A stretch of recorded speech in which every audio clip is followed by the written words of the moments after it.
ayah. Allah selamatkan kamu. Belak ayah.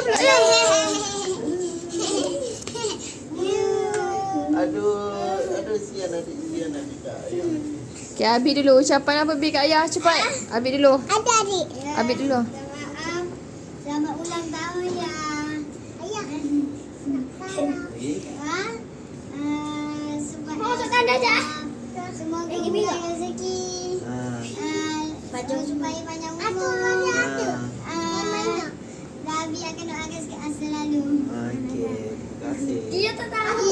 Ya, dia cepat dia. Ipat pula. Betul ayah. Adik cakap apa dengan ayah? Cepat adik pula dia cepat. Salam ayah cakap apa?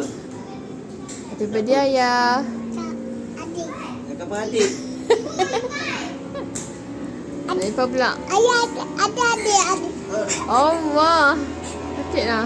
Ayah cepat. Apa ya? Adik. Cuba adik. Cuba adik. Cepat adik pula. Doakan ayah. Pandang muka ayah. Lagi. Doakan apa? Doakan ayah sihat. Ibu. Adik. Dia cakap ibu adik. Ya, dia. Adik pula. Adik pula cepat. Adik tak? Dia. Cepat. Apa? Dia minta maaf ayah. Ayah buat kerja sekarang. Adik. Dia Kita sekolah salah pula. bukan kerja sekolah lah. Okey kalau buat salah. Ya Betul? Doakan ayah apa? Dia doakan ayah sehat. Adik. Ya. Rezeki. Ya tepi. Terima kasih. Jangan nakal. Adik. Adik apa adik? Kecoh lah adik ni. Adik nak buat apa? Adik baba mah. Mari. Adik cakap adik cepat happy birthday dengan ayah. Cakap happy birthday dengan ayah. Cepat.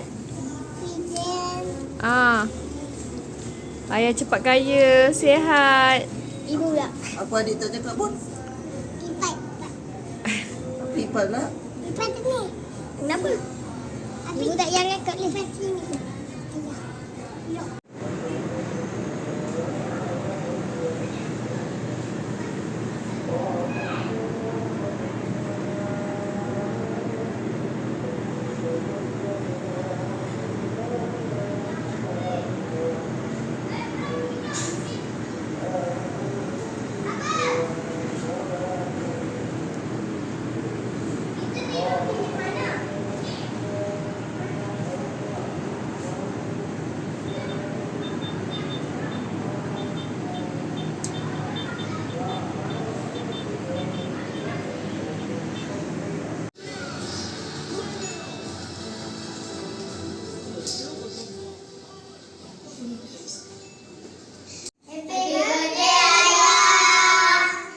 Sayang cepat.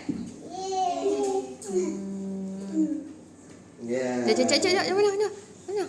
Hello, ayah thank you. Stop. Birthday. Happy birthday ayah. Aduh.